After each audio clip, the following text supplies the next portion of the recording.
मैं मानता हूं कि माननीय मंत्री जी अगर जेपीसी में रखने की इच्छा व्यक्त करते हैं तो यहीं पर एक चीज समाप्त हो जाए। भारत में 1952 के बाद से अब तक हर साल औसतन 6 चुनाव कराए गए। इन चुनावों में करोड़ों रुपए खर्च किए गए। अब सरकार चाहती है कि चुनाव में होने वाले खर्च को कम किया जाए और पैसे बचाकर देश के विकास में इस्तेमाल किए जाएं। इसी मंशा से सरकार एक बिल लाई है, वन नेशन वन इलेक्शन, जिसका आसान सा मतलब है एक देश में एक चुनाव। आइए इस वीडियो में जानते हैं कि सरकार कैसे एक बिल के जरिए करोड़ों रुपए बचाने का प्लान बना रही है और अभी चुनावों में कितना रुपया पानी की तरह बहाया जाता है, उस पर भी एक नजर डालते हैं।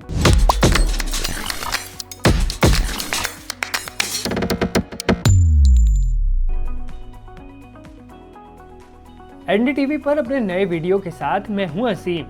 तो भैया, केंद्र सरकार कह रही है कि एक देश में एक साथ चुनाव कराए जाएंगे तो खर्चा कम होगा, संसाधन भी कम लगेंगे। दावा है कि इससे जो पैसा बचेगा वो इंडस्ट्रियल ग्रोथ में लगेगा।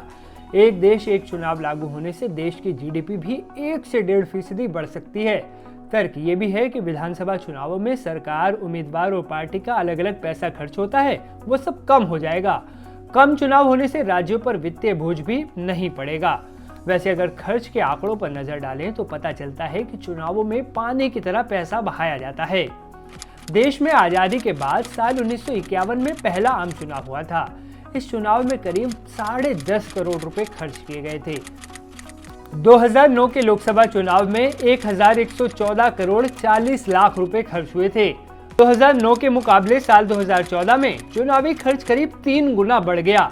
चुनाव आयोग के मुताबिक 2014 के चुनाव को कराने में करीब 3,870 करोड़ रुपए खर्च हुए थे।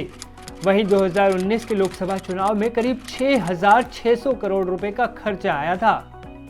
मतलब हर चुनाव के साथ खर्च का आंकड़ा कई गुना बढ़ता जा रहा है। इसलिए सरकार सोच रही है कि एक देश में एक साथ ही चुनाव करवा दिए जाएं। आंकड़े भी सरकार के दावों को बल दे रहे हैं। देश में सबसे कम खर्च वाला लोकसभा चुनाव हुआ था साल 1957 में। तब चुनाव आयोग ने सिर्फ 5 करोड़ 90 लाख रुपए खर्च किए थे, यानी हर एक मतदाता पर तब चुनाव खर्च सिर्फ 30 पैसे आया था। गौर करने वाली बात यह है कि 1957 वही साल है जब भारत में एक देश एक चुनाव हुआ था।